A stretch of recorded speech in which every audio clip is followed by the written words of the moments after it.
So good evening, and this is the title, Return of the Repressed, which some of you may recognise as an allusion to Freud. God images during times of transition. So my argument is that over many ages, humankind has had various forms of God and God image which have dominated their cultures. And it's not simply that God images change during periods of transition. I would put it more strongly, that a period of transition arises because the God image that the culture is carrying no longer is opposite to what is happening in the culture, in the society. So I want to consider the God image that is with us today, that we're moving forward into. But most of this session will be more historical. So what I'm really interested in is considering how we got where we are now and to learn from history. So what is the image of God that we carry today? Well, I turn to Jung. Obviously, many of us in the transpersonal movement do.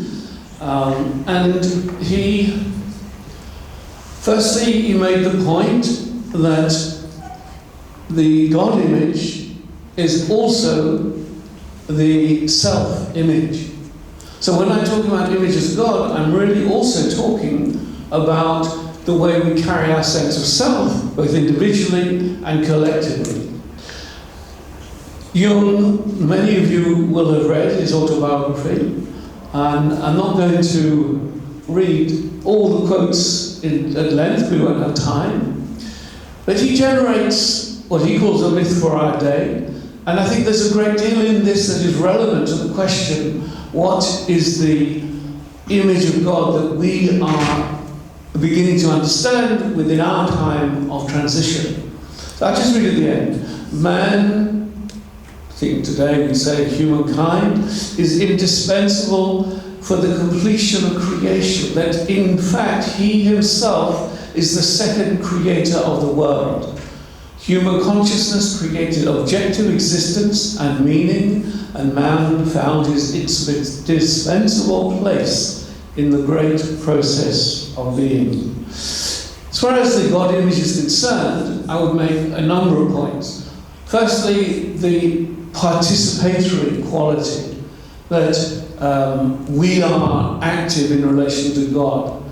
Secondly, God is to be understood in relation to what we call now the unconscious. Again, if you know Jung's work, this was a major idea that he developed in many of his works. Thirdly, that it's the way in which unconscious material is brought to consciousness that allows us to understand the nature of the divine within us. And fourthly, which is not such a major part of this particular extract, the importance of integrating opposites and the male-female balance. So Jung articulated that back in the 1960s, and I would say that what's been coming to the fore in our time, you just have to be present at the sessions in this conference, the notion of the divine feminine, the notion of drawing on diverse earth-based traditions, the importance of encountering Eastern traditions, shamanic traditions. These are all filtering in to the God image that we're moving forward with. But I want to make a point, as I say, about history. European culture is seminal to understanding the transpersonal. The transpersonal psychology is a peculiarly American evolution of the psychological and philosophical tradition that developed through European history. And not only that, also quoting Jung here, we learn by studying trends from the past. That's the foundation of what I want to look at here. So I'll read. When something long since passed away comes back again in a changed world, it is new. To give birth to the ancient in a new time is creation. There is no part of the wheel that does not come around again. The meaning does not lie in the eternal recurrence of the same, but in the manner of its recurring creation at any given time. I won't read all this, but many of you will know of Nietzsche's ideas of the eternal return, and in some sense there's nothing new under the sun. Back in the Hebrew Bible, Ecclesiastes, that which has been is that which shall be, and that which has been done is that which shall be done.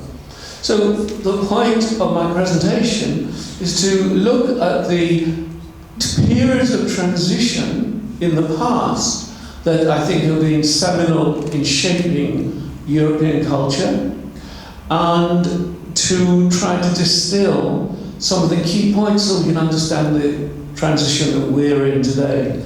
Ultimately, you can only understand points of transition and God images, in that sense, with hindsight. So time will tell. So I want to focus on, in many ways, following from what Inga was telling us the other morning. For example, we talked about Adam and Eve, and there's a great story which is concerned with a very early period of transition. It's a story about the development of self-consciousness. And obviously with the development of self-consciousness, because the God image is about self, and of course that was a time of transition for the way in which early humankind related to the divine. But I don't want that's too far back, that's pre-recorded history, but it gives an example.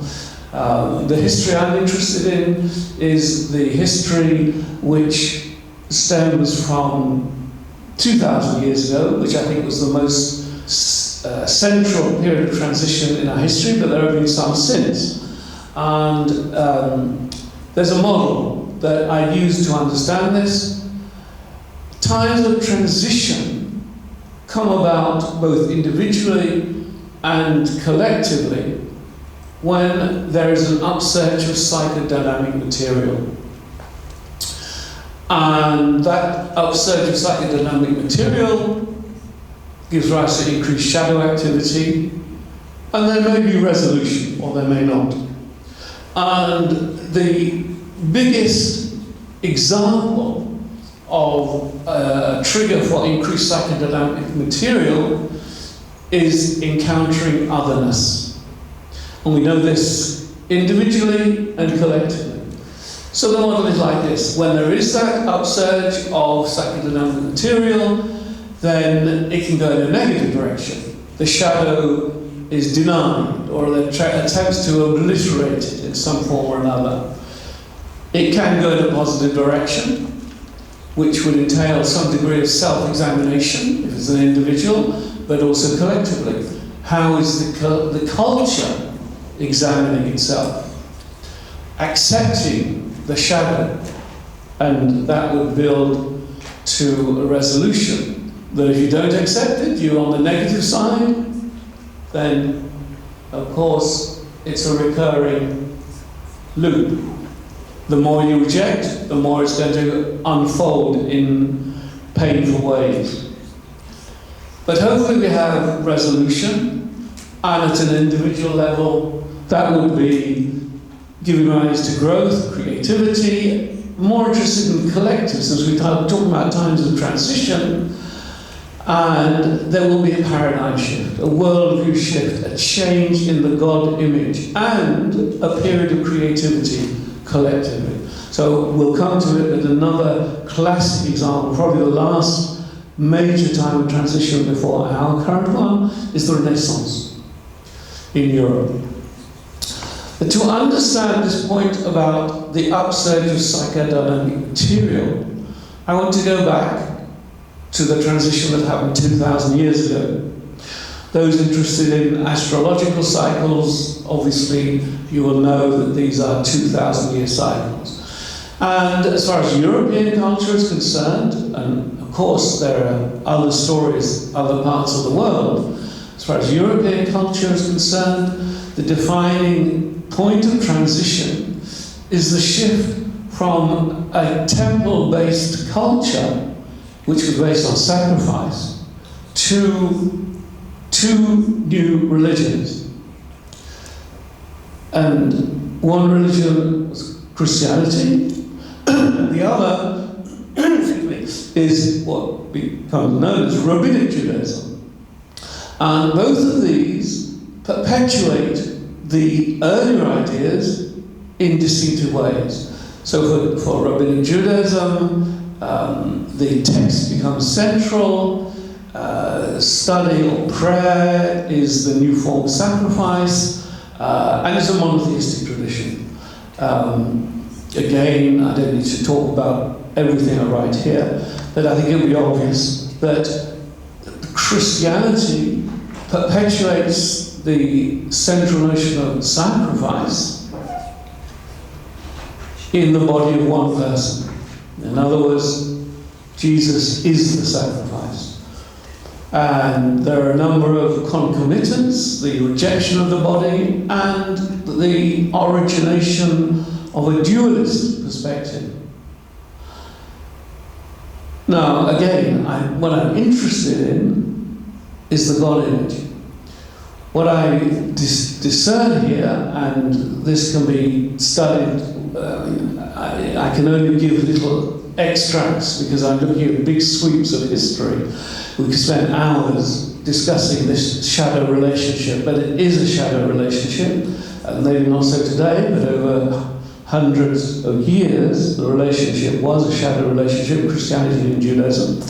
And as far as the God image is concerned, you have to understand the critical role that blood plays. I mean, obviously, in a sacrificial tradition, there is blood.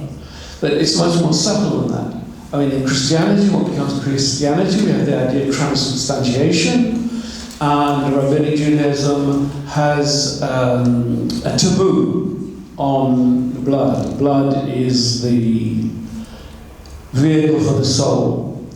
As far as the God image is concerned, I'll say more about that in a moment, another quote. But coming to the point of my talk, what was the new God image that brought about this transition? God as incarnate.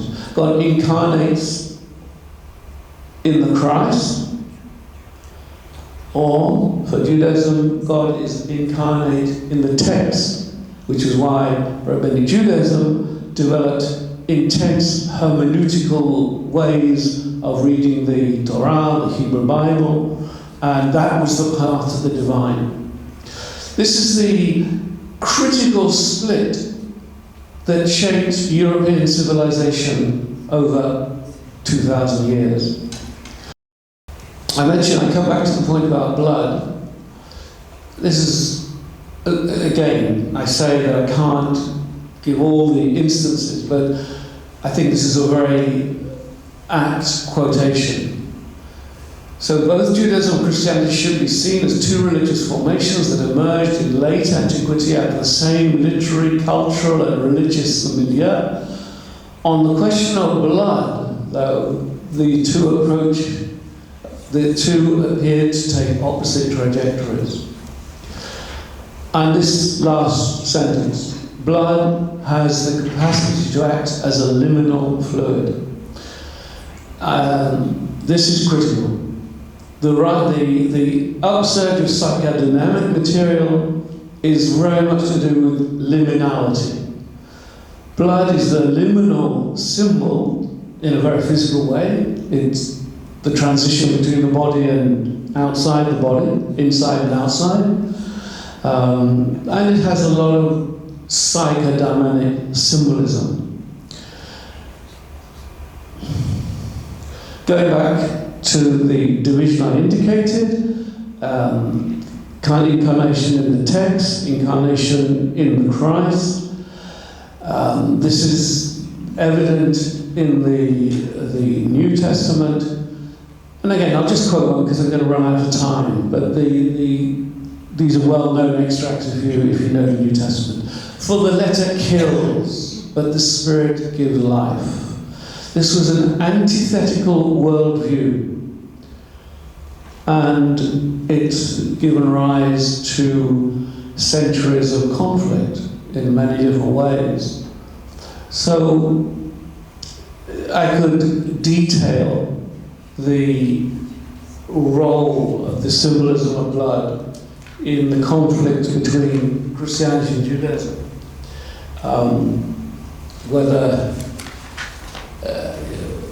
So, for example, there are cases, what's called the blood libel, where Jews were accused of killing and extracting blood from Christian children.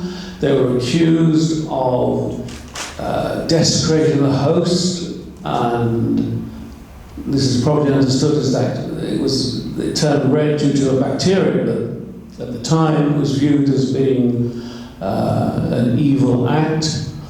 And we're talking about the period of Chartres, the period of the cathedral actually. So the first libel was in England in 1144. Again, I'm not going through all the history. Hundreds and hundreds of thousands of people were slaughtered on the back of these phenomena, these events. There we have many records of frenzied, murderous events. Why am I talking about this? Because it is illustrating the way in which the shadow relationship, in this case between Judaism and Christianity, but there could be other examples, but since I'm looking at the European history, so it illustrates the way in which the shadow relationship brings about change. So that's the origination of the story. But what I'm really interested in is the moving to the Renaissance. And as you know, if you know this history, the 12th century saw the upsurge in revering of the feminine. And again, it's no accident, here we are, Chartres Cathedral, Notre Dame, the classic example, sad story there over recent years, this year. But so I think this is well known, so I'm not going to go into great detail. If you know European history, you'll know that the divine feminine was a subject of adoration. I think I won't read this in detail, but you just have to visit the great cathedrals, it's obvious. This was the period of the troubadours, this was the period of courtly love, this was the image of the monk in his cloister revering the feminine, or the knight going on his quest in support of the feminine. So the 12th century and moving through to the Renaissance saw this rise of the adoration of Mary. Now, the rise of the branch of Jewish mysticism that we call the Kabbalah, is dated from the same period. And again, this is another large story, but I think many of you probably know some of the key ideas of this strand of mysticism. The defining hallmark of the rise of the Kabbalah in Provence and subsequently in Spain, the defining feature was the divine feminine. In Hebrew, the Shekhinah. And this was new, and many scholars would argue that this was the response in Judaism to what the Jews were seeing in the parent culture as the adoration of the feminine. So if I can just try to understand this pre-Renaissance God image, well, what's the root of this is the shadow of the patriarchal God, as we all know. And so the feminine rises. And it takes different forms. And again, so all the time, I'm looking at this psychodynamic relationship between two traditions, which I think has been so formative for us today. So in the Christian tradition, of course, the cult of Mary, but historically and theologically, there was considerable ambivalence about Mary's status. So, in fact, it wasn't even until the 20th century that the Catholic Church fully accepted the ascension of Mary. And again, I don't have time to go into details, but there are many examples of the theologians trying to hold in check the popular rising of the adoration of the female. And of course, this went with celibacy. On the other side, the Shekhinah as this crucial breakthrough in the area of mysticism, which is pivotal. It's not separate from the divine. So the Shekhinah is the intra-divine feminine potency. And as I'll show shortly on the next slide, there's nothing celibate there. The imagery of the Kabbalah is extremely sexual in describing the Shekhinah. In terms of, to parallel with the dualism, the Kabbalah becomes a kind of panentheistic view. Coming to the God image, so we still have that shadow relationship. So the new God image, which is in this pre-Renaissance period, is the feminine rising. But it's not, as far as Christianity is concerned, it's not the feminine God. And as I show on the next slide, we get these sort of feminizations of the, inverted commas, male Christ. And the Kabbalah develops the feminine as part of God. So this is an example of a painting from the 15th century, just to illustrate this well-known phenomenon of the feminization of the Christ. I said we had erotic imagery in the Kabbalah, so this is the major text of the Kabbalah is the Zohar, published, first circulated in Spain in the 13th century. It's writing about the desire of the female towards the male and how that arises and how it is consummated, and there is a togetherness, there is a bond of union. And within the Kabbalistic tradition, not only was the sexual imagery focused in the relation between, as it were, male and female components of the divine, but also the imagery in relation to the male mystic engaging with the female divine is similarly highly erotic. And yet, the Renaissance, as again we all know, if we study the history, it's very obvious, this is a failure of resolution. If you remember the earlier slide, psychodynamic material encountering the other, well, the other for Christianity was largely Judaism, or the Jew. But also, the other is the feminine, because of the patriarchal lineage and the emphasis on the male divine.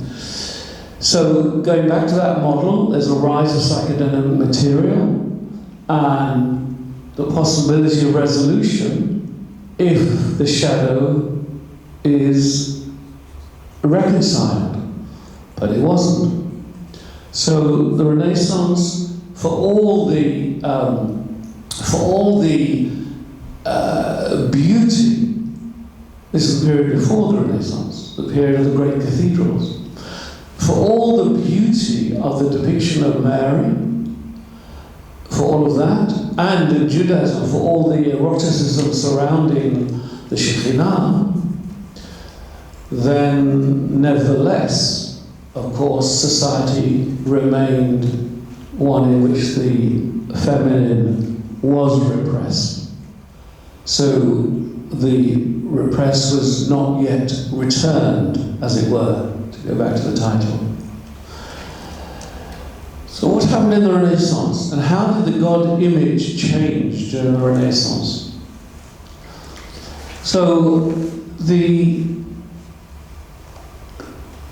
most scholars of the Renaissance would say that the seminal moment, the key act, which, as it were, unlocks the great creativity,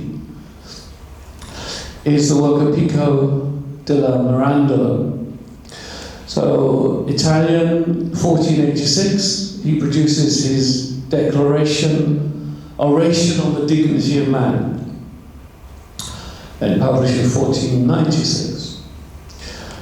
And, well, I can simply quote this: the profound significance of Mirandola in the history of humanity can hardly be overestimated.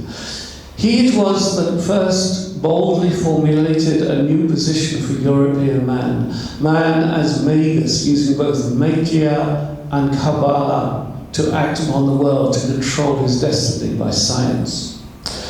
And some argue that this is the origin of modern science, but that's not the story I'm telling you just now. Many of you will know Rigidanus, his great book, The Passion of the Western Mind. He sees the work of Pico as giving birth to the modern sense of self. I will quote this because I think he really captures the point very well. The brilliant Pico, 23 years old, gave the prophecy. A new form of human being announces itself. Dynamic, creative, multidimensional, protean, unfinished, self-defining and self-creating, infinitely aspiring, set apart from the whole, overseeing the rest of the world with unique sovereignty, centering poised in the last moments of the old cosmology to bring forth and enter into the new. And I think he's right. This was a huge leap in the history of European culture. Where did it come from? It came from the dominant culture encountering otherness. The other in this case was the Kabbalah. So here's an extract from Mirandola. These are the books of the Kabbalistic wisdom. In these books, etc., resides the springs of understanding, the ineffable theology, the substantial deity, the fountain of wisdom, etc. So Pico della Mirandola was taught both by a Jewish rabbi in Italy, Alemanno, one of the great Kabbalists, and he was also taught by Jews who had converted to Christianity. One of his major teachers was a Jewish convert. And these works of mysticism, which had been completely concealed up until this period, were suddenly opened to the Christian philosophers. Well, whether you call them philosophers, maybe you call them magicians. Ficino, Pico, they're really magicians because they're centered in the image of above and below. and as in classic magic and alchemy, to bring about change through controlling that above-below relationship. And the ideas that Pico de Mirandola put across about the nature of humanity, they were the ideas that were opened up by his encountering of the Kabbalah. And again, the point is that this was otherness. Again, I can't do justice to European history, the extent to which there was this kind of enmity. The Jews represented a tradition that should have died out because there was a New Testament, and the examples I gave before, the Jews poisoned the well, so the plague, the Black Death, it was attributed to Jews poisoning wells. Another hugely liminal symbol, the water, just like the blood coming out from the body, the water coming up from the ground. These are profound symbols of liminality. And it was this encounter that brings about the transition and the change in the God image.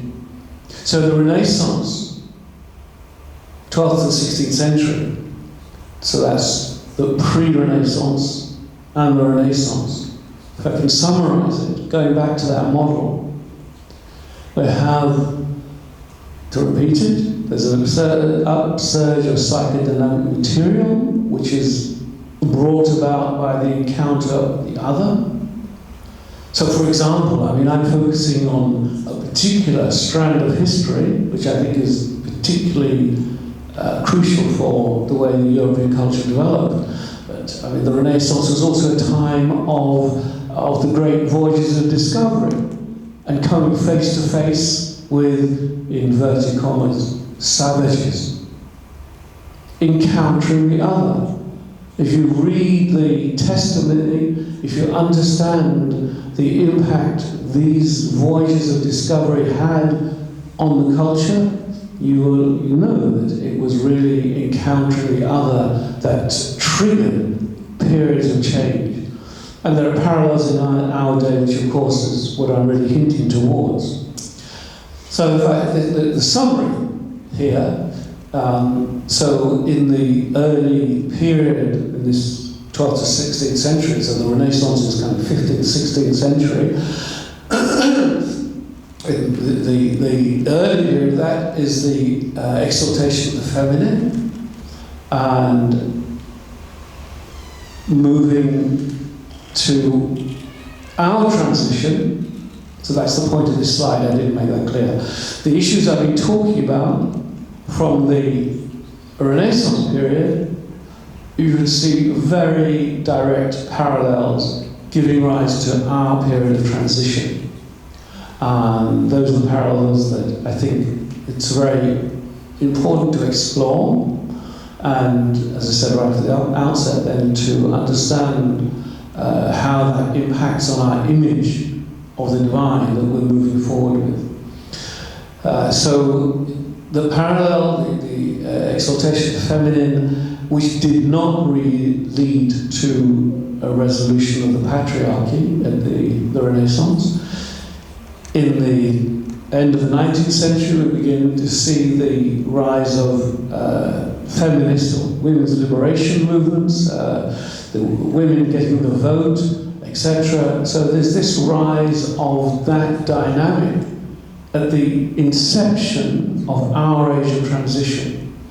And the other point that is at the inception of our age of transition is, of course, the idea of the unconscious.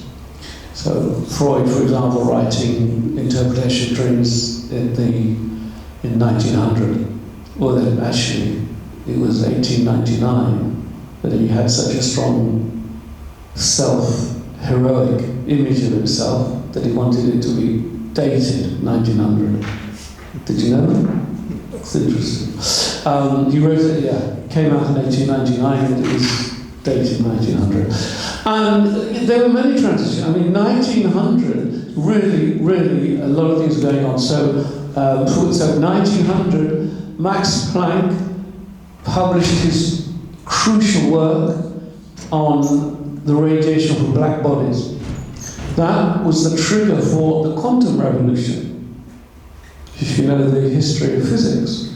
And so, again, 1900, revolution as far as psychology is concerned, revolution as far as physics is concerned, and William James.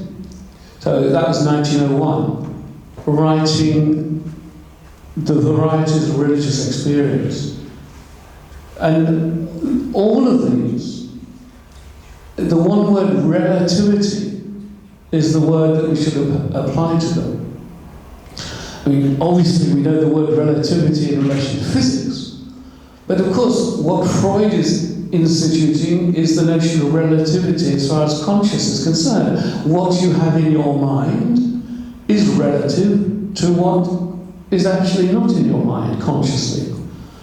William James, it's a revolution that he is bringing about in the way we understand religion. Because religious experience can be understood for William James in terms of the unfolding model of the psyche.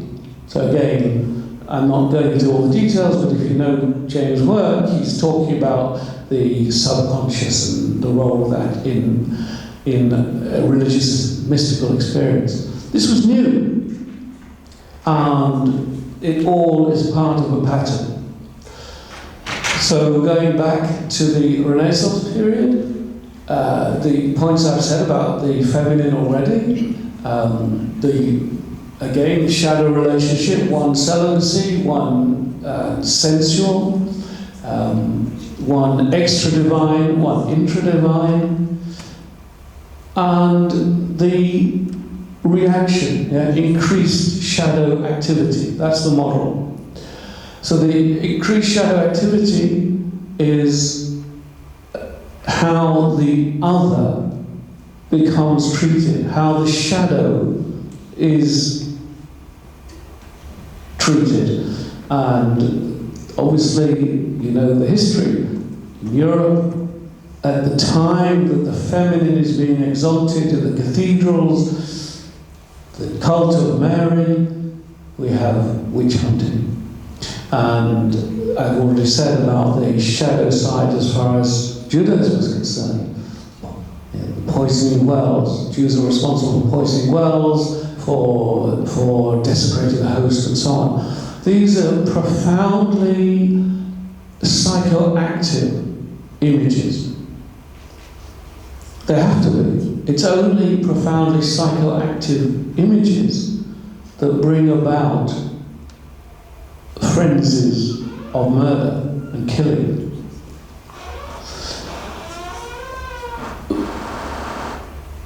So, at the core of that area is the imagery of transubstantiation.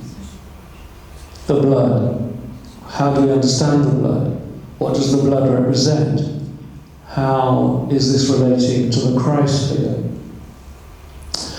And the resolution, to some extent, I've already said, is not a complete resolution, but the resolution comes with the Renaissance, the Christian Kabbalah, and most importantly, the birth of the modern self.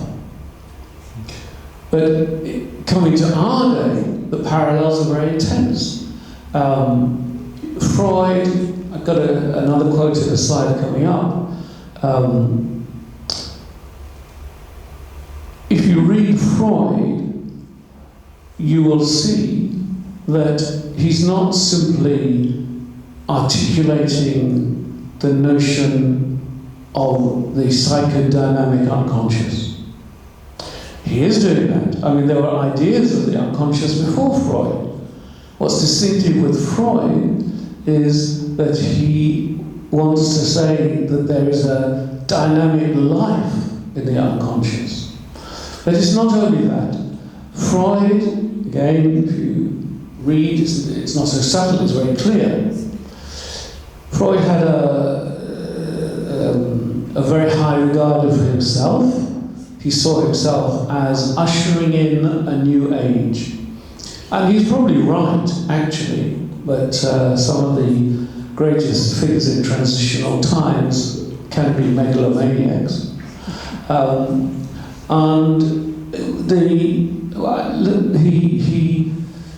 he was reacting against the view which was articulated, for example, by William James, profound as William James was.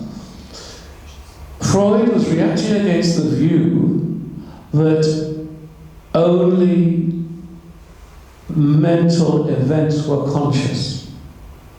Anything to do with the body, this is the view that he was reacting against, I made that clear. So anything to do with the body could have nothing to do with the realm of psyche, the realm of mind. That was the 19th century worldview inherited ultimately from Descartes, and it goes further back. Freud understood that his movement, his ideas, were fundamentally not only about a way of treating neurosis, etc., but that his model of the mind, that there is a psychedelic unconscious which has a symbolic or more than a symbolic relationship to the body, he understood that that was the antidote to Descartes' dualism. So he writes, and I'll come to the quote, he writes that it's not a simple dispute over words. This is about a fundamental reorientation of understanding the psyche. So I will come to that quote, but I just want to flesh out the rest of this model, because this is the slide that is really trying to say, well, we understand what happened with hindsight 400 years ago, because it happened. We've got the documents, we know what happened in the world. But how do we understand our age of transition? So, and the parallels help us.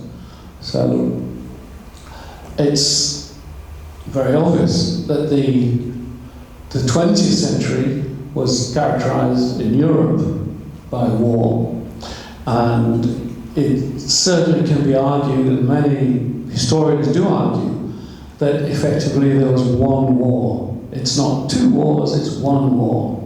And that's why I kind of say World War I leading to World War II. And so the same imagery repeats itself. The Jews are poisoning culture. They are demonized. They are the vermin. And, of course, they have to be eradicated. And Hitler knew this, and certainly Goering, a number of the other people knew, it's clear from the record, that they knew that they were drawing on the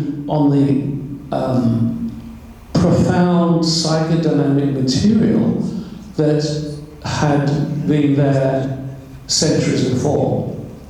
So the patterns repeat, as I quoted from Jung, there's nothing new on the sun. Patterns repeat themselves. The parallel with transubstantiation, which is about profound transformation, of course, symbolic, the bridging, in effect, the bridging of worlds, that's what we mean by transubstantiation, parallel psychoanalysis.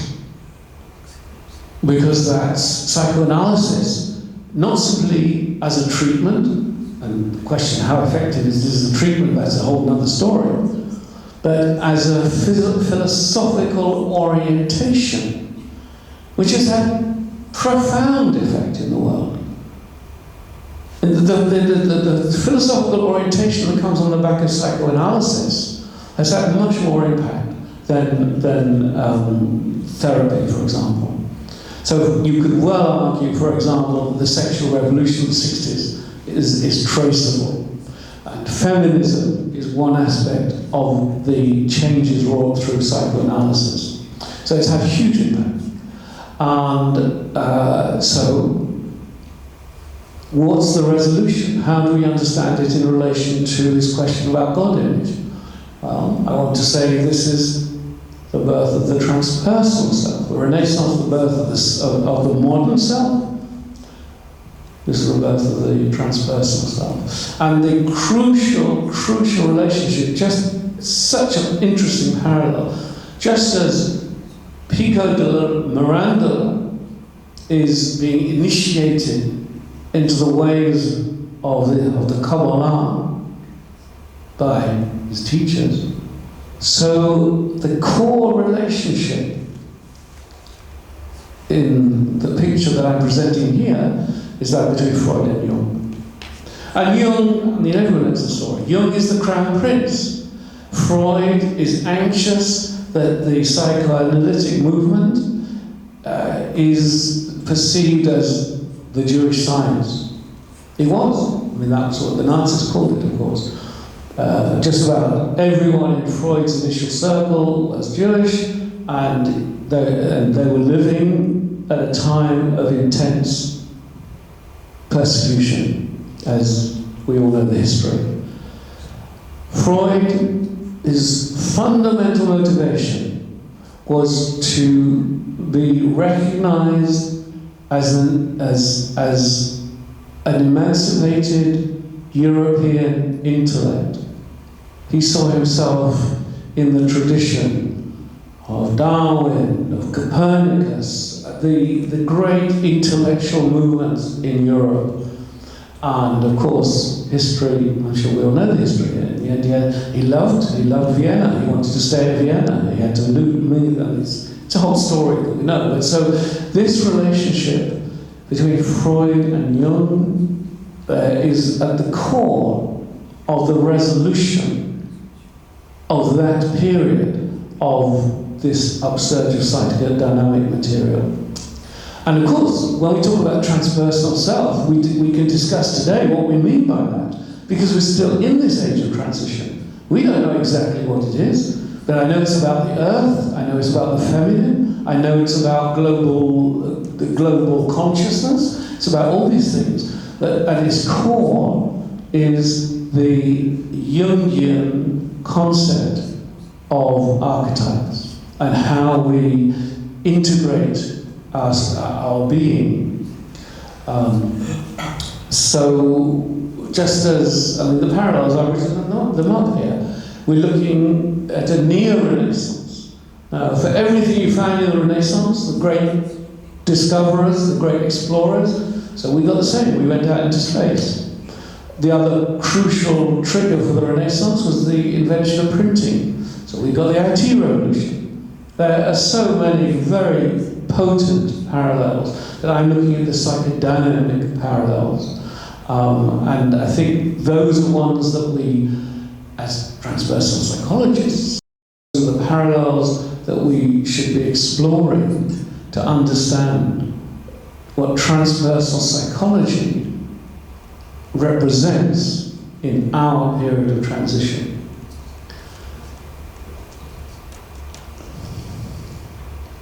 So I would put it this way, that our age is, as it were, redeeming that failure of the Renaissance. The first quote I'm going to bring here, I'm not aware, I haven't got a clock. Does anyone know how we're doing time-wise? We have to finish. We have to finish. Great, we'll finish. This first quote I won't read, I was alluding to it before. Psychoanalysis is a revolution of the way in which we view the mind. That's what he's saying. So I'll draw it to a close. I'm at the centre of what I'm arguing are these parallels between the Renaissance and our day. The figure of Jung is towering in this context, and it's very interesting. Jung's journey, particularly in relation to the Kabbalah. So Jung, as I'm sure anyone who studied Jung knows, his major journey came in relation to alchemy. Many of the alchemical texts that he was studying were predicated on the Kabbalah, the Jewish Kabbalah, or even more the Christian Kabbalah. And towards the end of his life, he had an interesting life journey in relation to the Second World War, but we'll leave that now.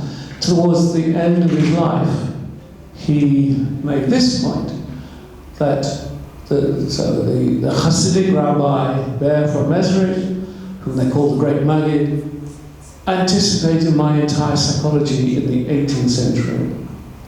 Now, we haven't got time to go into that, but the Maggid of Mezrich was a major leader of Jewish mysticism, and he had concepts. I've got quotes, but I'll finish. I won't read the quotes. He had concepts, for example, where he was talking about the balance of male and female. So here's this 18th century religious thinker or mystic who is talking about the role of the feminine in the male. And not just in humans, but in all things, this balance and the importance of this balance. So you can see, that's just one little example, there's much more. This is why Jung would acknowledge that fact, that the whole of his psychology was anticipated.